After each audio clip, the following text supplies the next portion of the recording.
Quería aparecer para solo saludar y decirles muchas gracias por estar aquí. Y pues bueno, vamos a empezar a ver. Entonces, antes que nada, pues me presento. Mi nombre es Orlando Acevedo Charri. Soy investigador del Instituto Alexander von Humboldt eh, y actual presidente de la Asociación Colombiana de Ornitología. Eh, Ya Yamai contó como las reglas del juego, pero pues lo insto a él a que me indique si se escucha bien o si hay algún problema. No hay ningún inconveniente con algún corte, ¿cierto? Perdonarán que mi vecino tiene una carpintería, entonces está la sierra sonando de fondo, tal vez. Pero entonces vamos a empezar con lo que vimos, con esta charla que me gustó titularla, hoy pensé en titularla, Lo vi pero no lo vi, y fue en honor de una persona, un observador de aves de Colombia, que lastimosamente no tuve la fortuna de conocer, pero es emblemático de la Red Nacional de Observadores de Aves y entre sus amigos es muy famoso por el entusiasmo y la cofradía que compartía con los otros ornitófilos, con la gente que ama y aprecia las aves. Y era Rodrigo Vélez de Bedú. Él tenía esa frase cuando no estaban seguros de la identidad del pajarito que estaban viendo, del ave que estaban observando. Él siempre decía, es que lo vi, pero no lo vi. Y así tenía varias historias. Y esta frase llegó a mí por contaminación horizontal, porque un amigo de él, Andrés Cuervo, muchas veces nos incitaba a preguntarnos a uno mismo cuando estabas en el campo o cuando estás en el campo y estás observando aves, estás haciendo un levantamiento de información, lo que sea, siempre a ser autocríticos.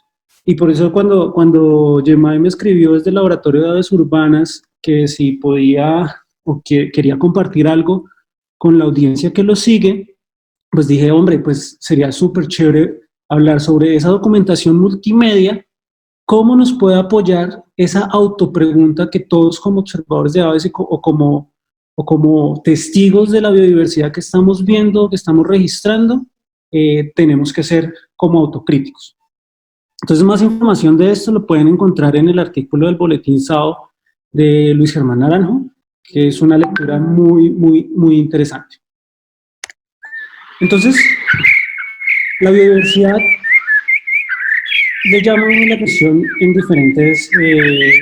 diferentes modos, ya sea por los cantos que suenan desde el bosque, por las formas que tienen algunos organismos, ya tengan plumas, tengan pelos, tengan escamas, tengan piel rugosa o lisa, o un exoesqueleto con quitina. Toda esa biodiversidad que nos rodea, inclusive que algunos son fuente de alimento en ciertos lugares de nuestros trópicos,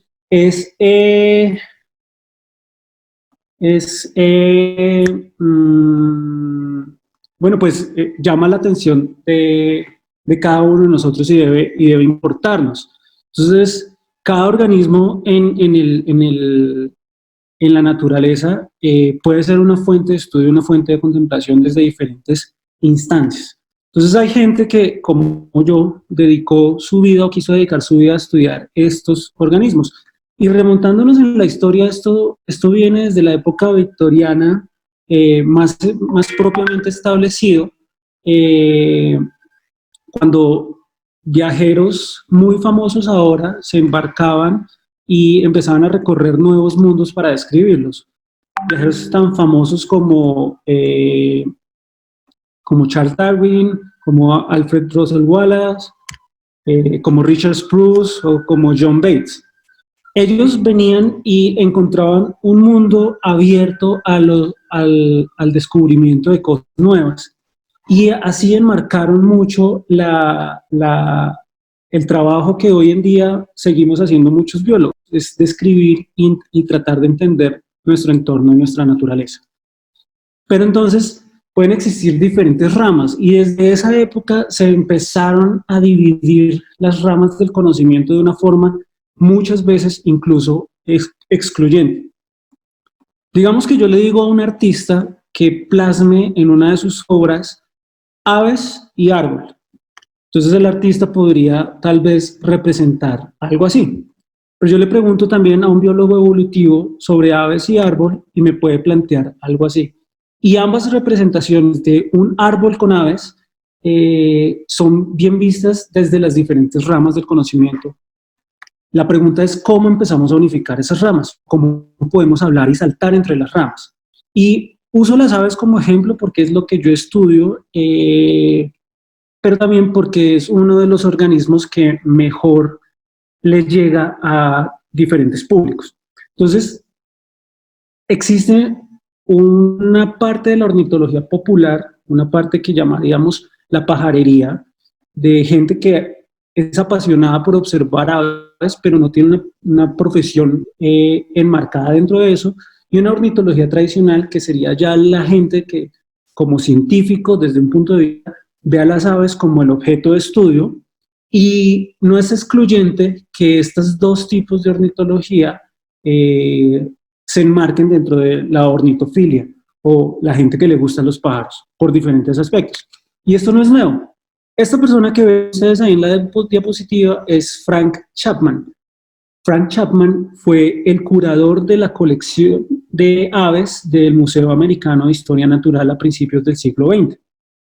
Pero adicional, de hecho, él fue uno de los primeros investigadores en hablar sobre distribución de aves de Colombia y de Ecuador también.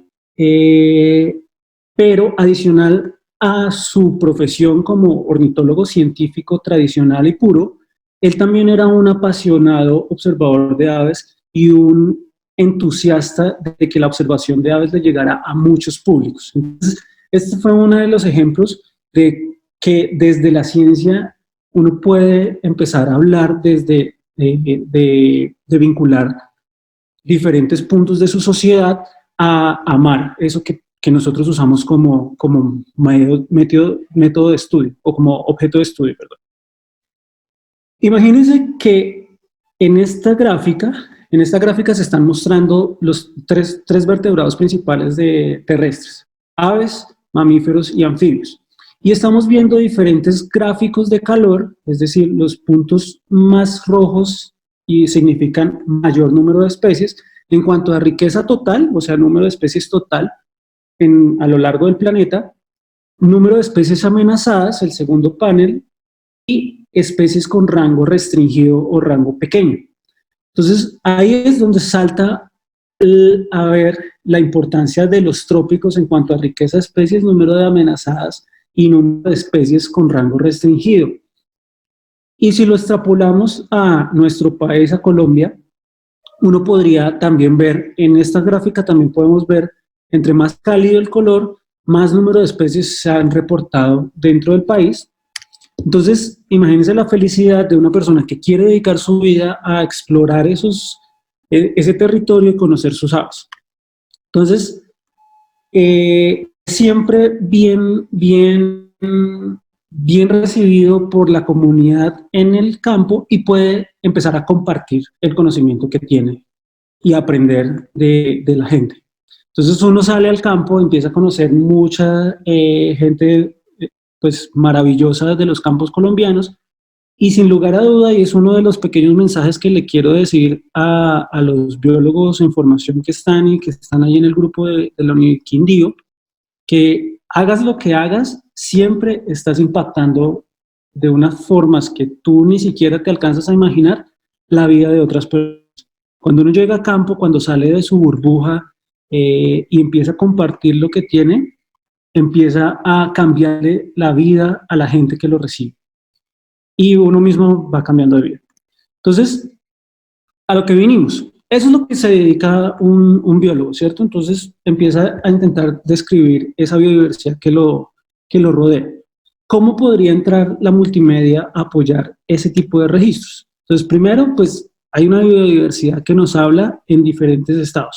Imaginemos que estamos en un bosque del Piedemonte amazónico, donde nos enfrentamos a un perfil de vegetación de cerca de 30 metros. Y en la parte más baja del bosque yo empiezo a escuchar algo de fondo, algo como esas notas repetidas que pueden simular un ladrido tal vez, pero es un dinamo. O en la franja media del bosque escuchas este llamado, que corresponden a este hormiguerito bandado. O en la punta más alta de los árboles yo alcanzo a registrar este agudo sonido de este diminuto atrapamosquitos. Entonces, la idea es armarse de equipo y salir a empezar a ser testigo y compartirle eso que tú estás viendo al resto del mundo. Esa es como la función que ahorita nosotros estamos haciendo dentro del levantamiento de información de biodiversidad en el país. Entonces, algo de teoría, el sonido y la captura dependen de 3 aspectos. Para que haya sonido necesita que haya una fuente, que haya un medio donde se pueden mover las partículas o la onda de partículas, perdón, y un receptor, ¿cierto? Entonces tú tienes, por ejemplo, un pajarito, este pinche o gorrión copetón, tú eres el receptor desde un micrófono que quieres grabarlo, que lo que hace ese micrófono es que las ondas que golpean contra este plato se reflejan en este punto medio y son amplificadas. Entonces es como si tuvieras un superfoco hacia el sonido. ¿Y qué pasa con el medio? Pues en el medio, cuando se emite el sonido, lo que hace es que empuja las partículas en cierto momento, luego las partículas se relajan y después se vuelven a empujar. Y eso es una onda de sonido. ¿Qué tanto llega de un pico al otro, de ya sea de presión o de depresión? Eso es la longitud de onda de mi sonido. Y si tengo una longitud de onda muy larga, yo voy a tener sonidos más graves. Pero si tengo una longitud de onda más cortica, yo tengo sonidos muy agudos. Hay extremos, como sonidos de longitud de onda muy cortica, que son inclusive no se alcanzan a percibir por el oído humano, que por ejemplo serían los sonidos de los murciélagos para hacer ecolocalización. Entonces, sabiendo esto, yo puedo manipular cuantitativamente esa onda de sonido y puedo tener otro tipo de representación del sonido. Por ejemplo, esto. Entonces, cuando tengo esa representación del sonido bien enfocada, como vemos aquí, hacia el organismo que está cantando y de fondo no tengo mucho, eso es un muy buen sonido en relación señal-ruido. El juego de grabar sonidos es siempre intentar disminuir o resaltar esa señal del ruido de fondo. Entonces, por eso uno tiene que acercarse muy bien, enfocar muy bien, no hacer ruido, no estar pisando, no estar moviéndose, y así puedes lograr buenos registros. Ok, algunos de ustedes conocen quién es esta persona, Cousteau. Él era un personaje de una película que se llama Ratatouille, y él decía que cualquier persona puede cocinar. Pero resulta que en estos momentos de la historia, en la era de la tecnología, cualquier persona puede ser un naturalista como esos que salían a explorar el nuevo mundo que les mostré al principio, ¿sí? Y existen diferentes herramientas que hoy nos traen a compartir esa información de biodiversidad. Hoy voy a hablar de 2, no más. La primera es iNaturalist, un naturalista. Y naturalista a mí me parece una herramienta buenísima. ¿Por qué? Porque tú, por ejemplo, puedes poner un filtro. Yo fui a la página de Naturalista, es una plataforma para subir registros de biodiversidad de cualquier organismo y entre la comunidad empiezan a ayudar a identificarte. Entonces, por ejemplo, yo quiero saber qué hay en el Huila, un departamento muy bonito que recientemente pude visitar con pobladores de allá. Y entonces vemos que para el Huila en enero se habían registrado 975 especies de 2.578 observaciones. 280 personas han aportado a ese departamento a levantar esa información. Hoy me llegó la información de un reto que hicimos, que coordinó el Instituto y la Oficina de Ciencia Participativa, donde más de 7.000 observaciones fueron subidas en 2 semanas a la plataforma por gente que estaba en la casa. Entonces, eso es un montón de información valiosísima para poder conocer la biodiversidad. Pero no solo eso, tú puedes hacer zoom o un acercamiento a diferentes lugares y puedes ver que hay puntos donde hay mayor afluencia de observadores y hay otros puntos que casi no tienen nada. Entonces tú puedes empezar a identificar tal vez reservas por allá donde puedes ir y visitar o personas. Esto es en Quinchana y ahí hay un grupo de muchachos que te reciben y te atienden espectacular para poder disfrutar de la biodiversidad. Entonces tú puedes ir planeando esas visitas no solo como biólogo profesional, sino también como amante de la naturaleza o simplemente por una intención de conocer lo que tienes.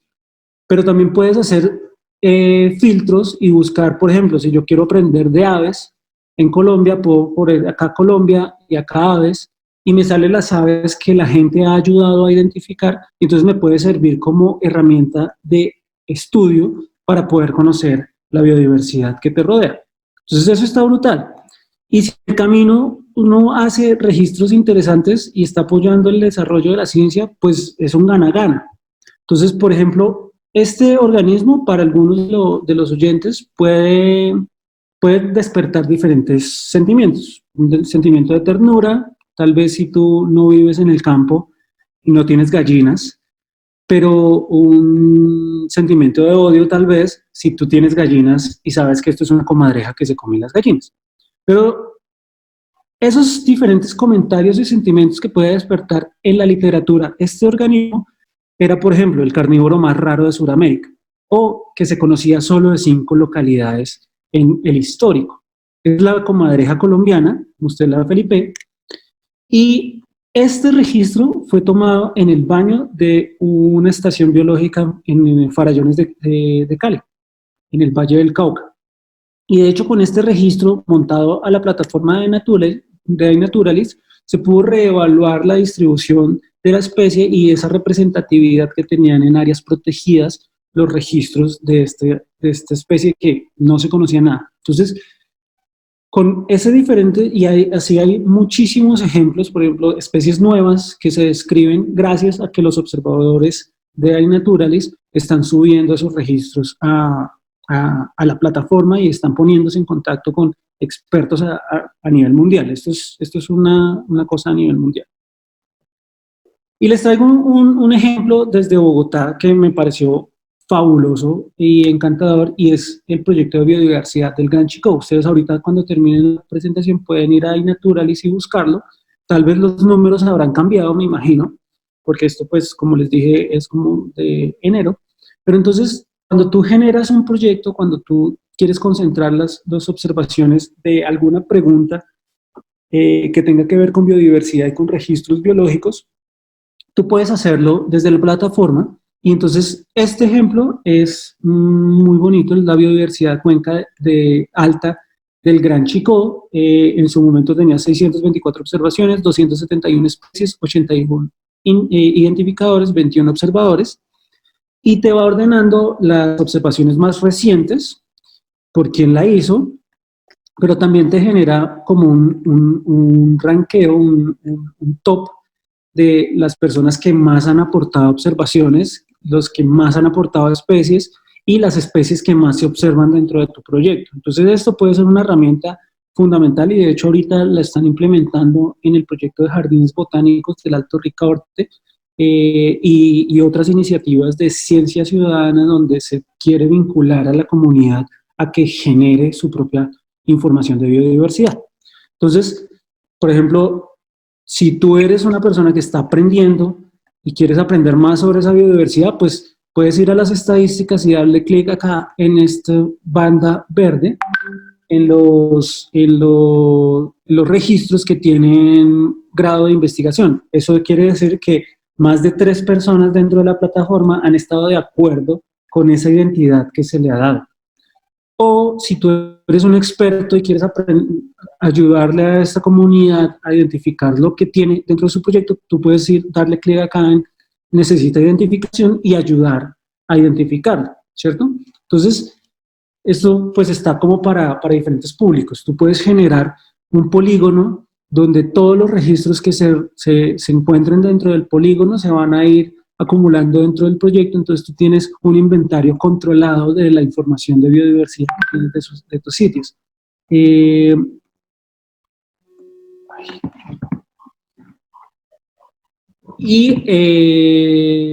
de hecho, este proyecto es tan emblemático porque inclusive esto queda en Bogotá. Y a partir de la información que este grupo de vecinos levantó y ha estado juicioso registrando en la Naturales y desde mucho antes, ellos generaron guías que le están aportando a la Secretaría de Ambiente de Bogotá para que hagan siembras de especies promisorias que promueven la biodiversidad a partir del levantamiento de información. Entonces, uno se convierte en actor partícipe del levantamiento de información.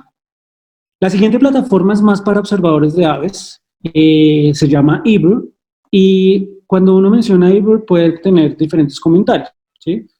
Yo la uso y de hecho soy revisor de eBird y amigo del laboratorio de ornitología de Cornell y usuario de todos esos datos que se generan,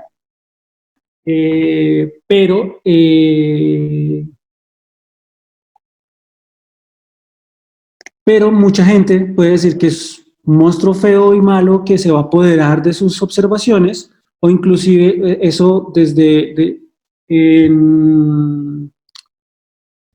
los observadores de aves que no quieren compartir su levantamiento de información, o algunos investigadores que dicen que es de hecho una caneca de basura, porque no tiene control, pero sí tiene control. De hecho, a mí me gusta porque es una herramienta que te permite controlar y llevar un registro continuo de la información de biodiversidad en referente a aves, así como lo vemos en ese meme. El halcón peregrino le está contando al merlín que él puede registrar y puede llevar un chequeo de las especies que se ha comido. Entonces, ¿qué tan importante es fomentar y hacer buen uso de esta plataforma? En 1986, la Guía de Aves de Colombia de Hilty y Brown salió a la publicación y desde allí la observación de aves en Colombia ha tenido un crecimiento impresionante. Entonces, en el mapita, en el videito, ustedes están viendo cada uno de esos puntos corresponde a una observación dentro de diferentes años. Y los últimos años, que son los más claritos, ya empezó a ocupar gran parte de la región andina, cerca de la región Caribe, parte del Piedemonte en los llanos, algunos puntos en Amazonía o en Chocó, ¿cierto? Si uno lo ve en una escala temporal, desde el 86, esos son datos publicados en la información de biodiversidad global, vemos que a partir de 2013, menos de 2010 a 2019, ha tenido un crecimiento exponencial los registros que ha tenido eBird. Y tal vez puede ser partícipe el aporte de guías especializadas que le ayudan al observador a empezar a registrar sus aves. Y pues ahorita las aves están de moda, entonces eso pues nos hace ganadores de una ventaja al tener toda esta cantidad de registros, pero también nos unas responsabilidades de educar a esos observadores asiduamente para que sean autocríticos, y eso es por lo que estamos acá. Yo quiero, dice que mi conexión de internet es bajita. Bueno, vamos a seguir a ver si lo logramos. Este año se supone que se espera una nueva guía de aves de Colombia por Hilty, entonces vamos a ver cómo eso va a llegar a los diferentes observadores de aves y va a seguir fomentando la observación en Colombia. Y eBird puede servir como una libreta digitalizada. Antes, cuando salíamos al campo, nos tocaba tomar nota de todo, y pues todavía seguimos tomando nota en libretas, pero también podemos hacer los listados directamente dentro de la plataforma y esa información va a llegar directamente a una plataforma concentrada donde podemos hacer elementos como este. Este mapita que ven con animación básicamente representa cerca de 70, 80 especies a lo largo del año y cada punto representa el centro de la distribución de una especie. Entonces, podemos inclusive ver la migración y los movimientos de estas aves desde las zonas templadas hacia los trópicos y viceversa en migración austral. Imagínense lo que podríamos ver en tiempo real de los movimientos altitudinales o los movimientos locales que tenemos en algunos humedales en la Orinoquía y en la Amazonía. Entonces eso es una cantidad de información exquisita para los intereses de investigación y de conocimiento de biodiversidad. Un ejemplo de que cuando nos concentramos y hacemos las cosas bien podemos tener buena información es el Global Big Day. El Global Big Day en 2015 surgió en Colombia con unos cuantos observadores de aves. En 2016 casi que no cambió tanto la cosa. En 2017 ya la organización del Global Big Day fue muy insistente en tratar de representar diferentes lugares del país y pues ya vimos los resultados ganando ese año por primera vez como el país con más observaciones de aves. En 2018 la misma cosa y en 2019 repetimos inclusive teniendo más representatividad en diferentes lugares. Entonces, ¿esto por qué es importante? Cuando tomamos datos de esa manera bien controlada, podemos inclusive aproximarnos a efectos de cambio climático. ¿Y tú?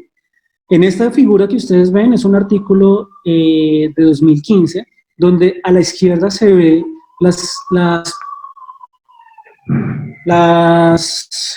franjas altitudinales del monte Chimborazo, en 1802, cuando Alexander von Humboldt, uno de esos exploradores, visitó Ecuador. Y a la derecha se ve cómo ha cambiado, cómo ha migrado, esa vegetación está subiendo prácticamente, los nevados se van perdiendo en 2012. Otro ejemplo puede ser esta aproximación de cuántas aves se han perdido en 5 décadas en Norteamérica. Este es un artículo que salió el año pasado, donde menciona que casi 3 billones de aves han desaparecido, principalmente en las praderas de Estados Unidos. Si a nosotros como ornitólogos nos preguntan hoy en día si podemos hacer algo similar a eso, no podemos, porque los datos no dan. No tenemos una información robusta que aporte a esa información. Entonces, si lo empezamos a hacer hoy, tal vez podemos empezar a cambiar la cosa para el próximo. Pero obviamente, esto es un trabajo en colaboración y esa colaboración debe tener una autocrítica de cada uno de los observadores. Nosotros tenemos un grupo de revisores de IBIR que es, el VAR. Va a intentar ver esos errores y va a intentar llevar la mejor calidad de las observaciones. Pero a nosotros como observadores solo nos llegan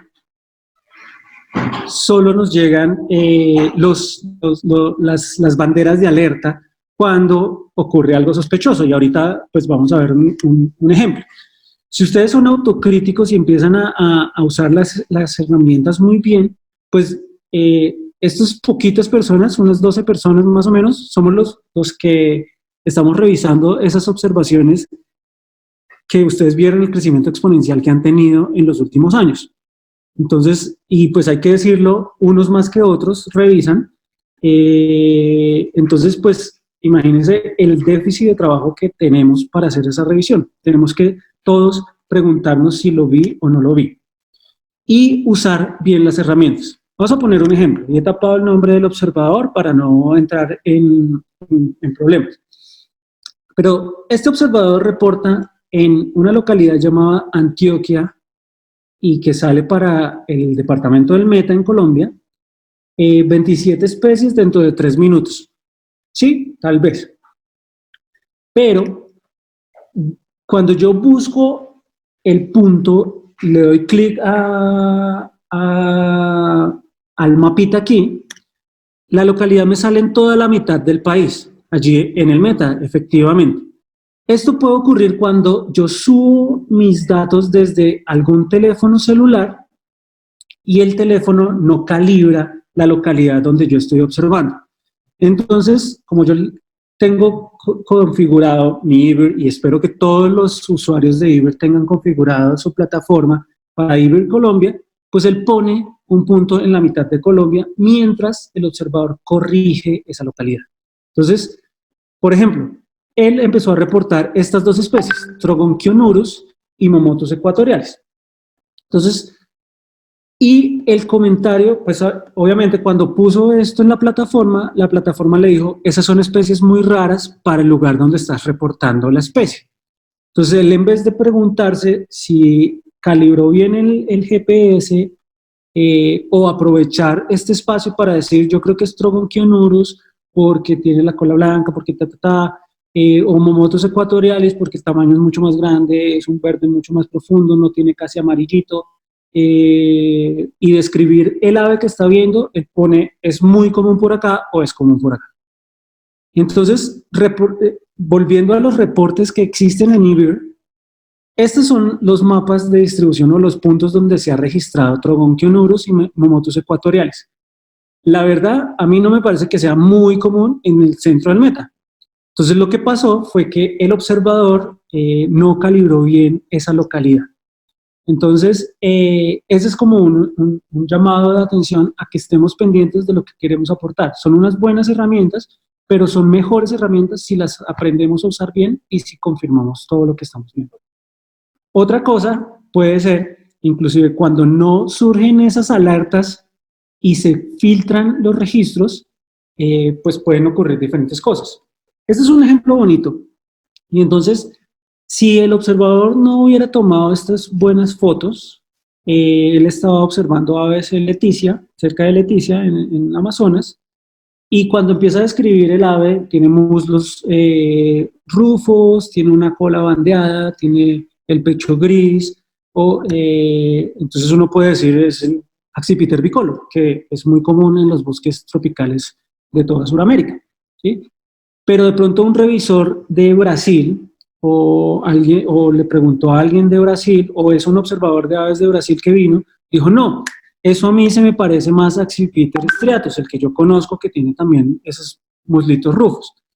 Pero entonces ya en detalle en la foto tú le ves dos dientecitos en el pico, entonces es Harpagus, pero Harpagus viridentatus tiene el pecho rufo, entonces no me cuadra con esa identidad. Pues señores, esto fue el primer registro de Harpagus diodon en Colombia, en la Amazonía colombiana, y entonces uno puede extrapolar los registros de esta especie, y esta especie tiene unos movimientos poco entendidos de migración. Entonces en la época reproductiva se encuentra más o menos al sur de la Amazonía por el Cerrado y principalmente en la Mata Atlántica y las yungas de Argentina y Bolivia. Luego empieza a hacer una migración hacia el norte. En la época de no reproducción o no reproductiva se distribuye a lo largo de toda la región Amazonía, inclusive hay unos puntos en Ecuador y otro punto acá cerquita de Venezuela, y después vuelve a declinar.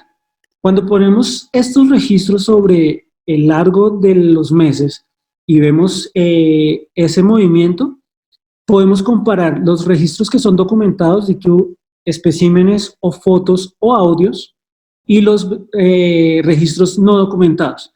Y pasamos una línea en la tendencia que cubre esos registros documentados versus los registros no documentados. Y vemos que la tendencia de migración es mucho más evidente en los registros documentados. ¿Qué pasa? Que tal vez estos que se quedaron durante el invierno austral en esas zonas de reproducción y no se movieron, una de dos, o están siendo confundidos con esas otras 3 especies que les mencioné, o son efectivamente individuos de esta especie que se quedan dentro del invierno y no migran. ¿Cómo podríamos resolver eso? Pues documentando nuestros registros y sabiendo si este punto blanco es o no es la especie, preguntándonos si lo vi o no lo vi. Junto con Diego Rocha de la Asociación Quinti en Puerto Asís, estamos haciendo un trabajo de revisión sobre el estatus de los semilleros en Colombia. Y Diego, muy juicioso, empezó a buscar los datos y los registros documentados que se tienen de algunas especies acá en Colombia. Y encontró esto. Una observación de un Sporophylla crassirostris, es un semillero grandecito con el pico bien blanco, que de hecho es usado, es capturado para jaulas en diferentes lugares del trópico, entonces por eso los registros puntuales de esta especie no salen en IBER reportados. Y cuando vimos esta foto, pues él me dijo, no, definitivamente esto es Volatina jacarina, y nosotros creemos que eso es Volatina jacarina. Como él lo reportó dentro del rango de distribución, ese error pasó desapercibido y está siendo reportado a nivel. Entonces, ahí es donde el observador tiene que ser consciente de lo que está viendo. Y la documentación puede ayudarnos a corregir este tipo de cosas. Este es un ejemplo de Centroamérica, donde el observador dice que es Sporophylla funerea, un semillerito muy bonito de tierras bajas, principalmente al occidente de la cordillera oriental, pero viendo bien la foto, no sé si ustedes alcanzan a notar, pero para mí eso es Cyanoloxia cyanoides. Entonces, es otra especie que ni siquiera están dentro del género. Entonces, ahí es donde tenemos que volvernos a preguntar, ¿lo vi, pero no lo vi? Entonces, el mensaje que quiero que quede es, tenemos que documentar nuestros registros. Esa documentación nos ayuda a confirmar lo que estamos viendo y ayuda a complementar la información de primera mano que científicos podemos estar extrayendo de este tipo de plataformas que vinculan los diferentes ramas del conocimiento. Entonces, más aún en tiempos donde nos toca hacer nuestro Global Big Day este año desde la ventana y vamos a ver la influencia de las aves urbanas dentro de los levantamientos de información de biodiversidad del país. Entonces, muchísimas gracias a todos por la atención, a Yemay por la invitación y quedo atento a cualquier pregunta.